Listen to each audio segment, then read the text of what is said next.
Pemirsa, pelaku pembunuhan wanita yang jasadnya dibawa menggunakan becak di Deli Serdang, Sumatera Utara ditangkap polisi. Pelaku ditangkap di Pekanbaru, Riau setelah buron selama 2 pekan.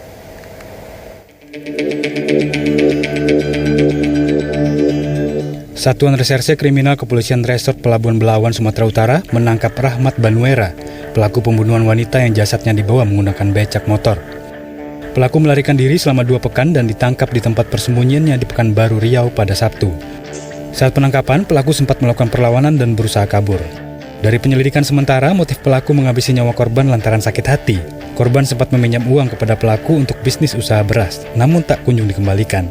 Padahal pelaku telah menjual rumah untuk bisnis bersama korban. Motifnya adalah karena pelaku merasa sakit hati kepada si korban. Sebelumnya mereka sudah ada bisnis terkait masalah beras, ya, di mana si korban ini ada meminjam uang pelaku.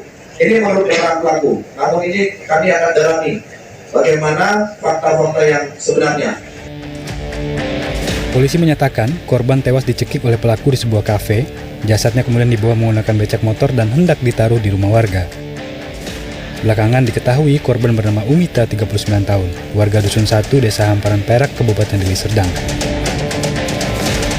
Selain menangkap pelaku, polisi menyita 1 unit sepeda motor milik korban, 1 unit sepeda motor milik pelaku, dan 1 unit becak motor yang digunakan pelaku untuk mengangkut korban. Panji Satrio, Medan, Sumatera Utara. Informasi selengkapnya kita akan berbincang dengan AKBP Joshua Tampubolon, Kapolres Pelabuhan Belawan. Selamat sore, Pak Joshua. Selamat sore, Mbak. Baik, Pak Joshua, kami ingin mendalami terkait motif pembunuhan ini. Tadi sempat disebutkan ada motif sakit hati, kemudian ada masalah utang piutang antara pelaku dengan korban. Bisa diperjelas, Pak, sebenarnya seperti apa kemudian motif dari pembunuhan yang dilakukan pelaku?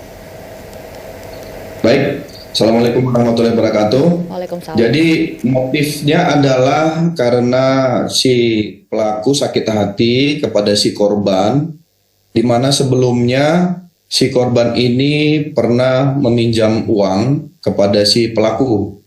Dan si korban ini pada saat kejadian juga ada kata-kata yang membuat sakit hati kepada si pelaku. Nah, perlu kami jelaskan bahwa kejadiannya adalah hari Sabtu tanggal 4 November 2023. Ketika kejadian tersebut, si pelaku ini mencekik si korban di salah satu tempat pondok di mana sebelumnya mereka terjadi cekcok. Setelah mereka cekcok, kemudian menurut si pelaku dia menagih uang yang sudah dipinjam oleh si korban, dan si pelaku selama ini sudah menggadaikan rumahnya, kemudian tinggal bersama si korban dan suaminya. Antara si korban dengan si pelaku diduga ada hubungan asmara. Nah, ini yang sedang kami dalami juga, karena menurut si pelaku kejadian-kejadian sebelumnya cekcok-cekcok ini juga diketahui oleh suaminya. Demikian, Mbak. Berapa jumlah uang yang dipinjam korban kepada pelaku?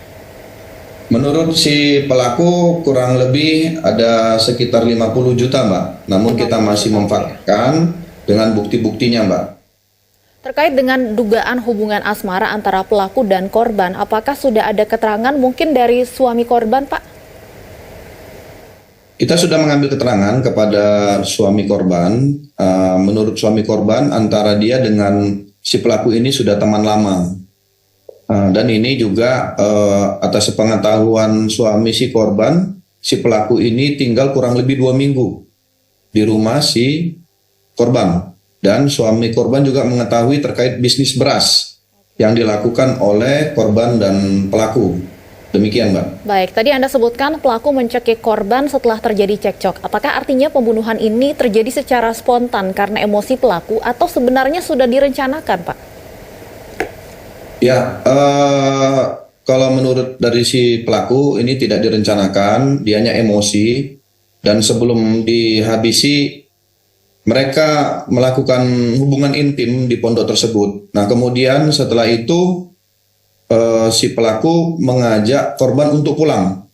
Namun si korban tidak mau. Kemudian si pelaku curiga si korban ini menunggu ada teman prianya, sehingga di situ terjadi cekcok.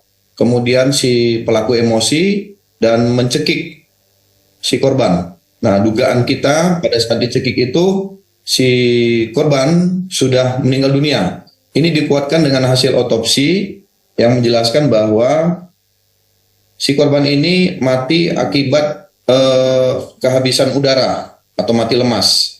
Nah, ketika itu si pelaku panik, kemudian dia memanggil seorang tukang becak dan kemudian mayat tersebut dibawa oleh pelaku atas suruhan pelaku ke rumah keluarga si pelaku.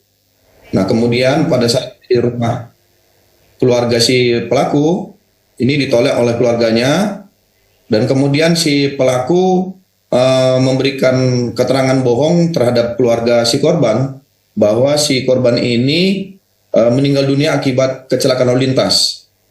Demikian, Mbak. Baik, apa sebenarnya alasan pelaku memilih membawa jasad korban menggunakan becak, Pak?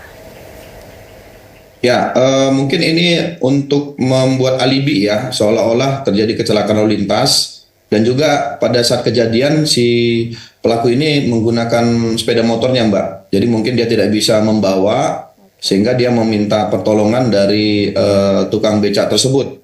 Demikian. Pak, sempat disebutkan ada 2 orang yang membawa jasad korban menggunakan becak. Saya ingin konfirmasi, artinya 1 orang lainnya ini murni hanya pengendara dari becak motor tersebut, Pak? Sampai saat ini itu masih murni, Mbak, ya, sebagai saksi, dan mereka juga mengatakan bahwa mereka hanya niatnya membantu saja, menolong. Tidak Namun ini terlibat masih dalam kita kasus dalami. pembunuhannya ya, Pak, ya? Ya, Mbak. Artinya pengendara becak motor ini tidak terlibat dalam kasus pembunuhannya. Ya, untuk sementara belum terbukti, Mbak. Jadi pelakunya masih tunggal, RB, umur 46 tahun. Demikian, Mbak.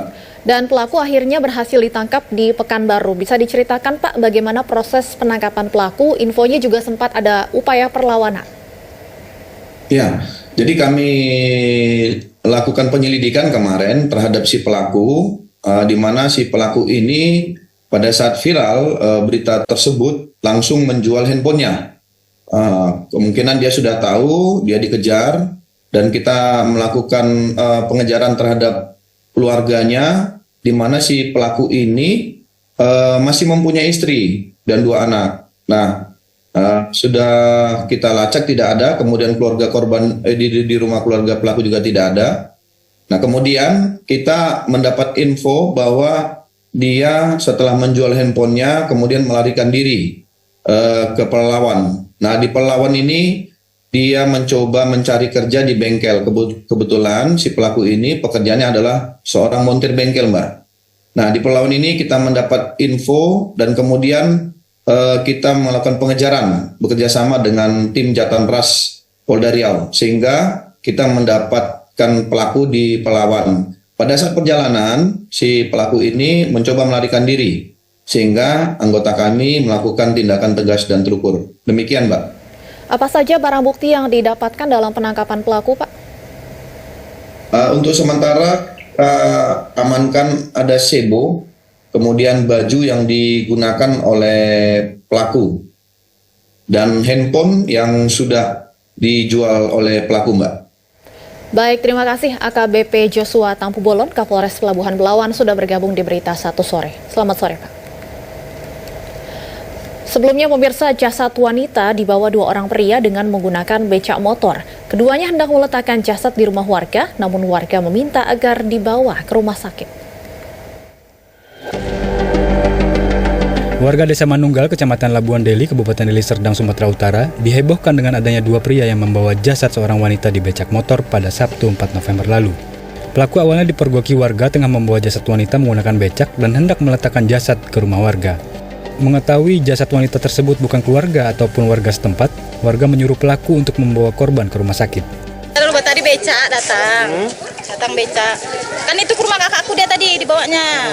Jadi kan kami nampak dari jendela, aku kira kakakku, jadi aku kejar lah ke situ. Rupanya dibawa masuk ke rumah kakakku, karena itu bukan kami merasa nggak kenal, kami suruh keluar, jadi kan dibopong lagi. dia udah nggak ada.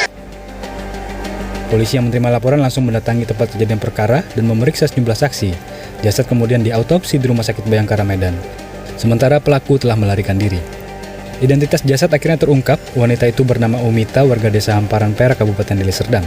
Jasad wanita 39 tahun itu kemudian diserahkan ke pihak keluarga. Keluarga menduga korban dibunuh oleh seorang pria yang merupakan teman suami korban yang sempat tinggal menumpang di rumah korban. Pria itu pula yang diduga membawa jasad menggunakan becak motor. Tim Liputan, B Universe.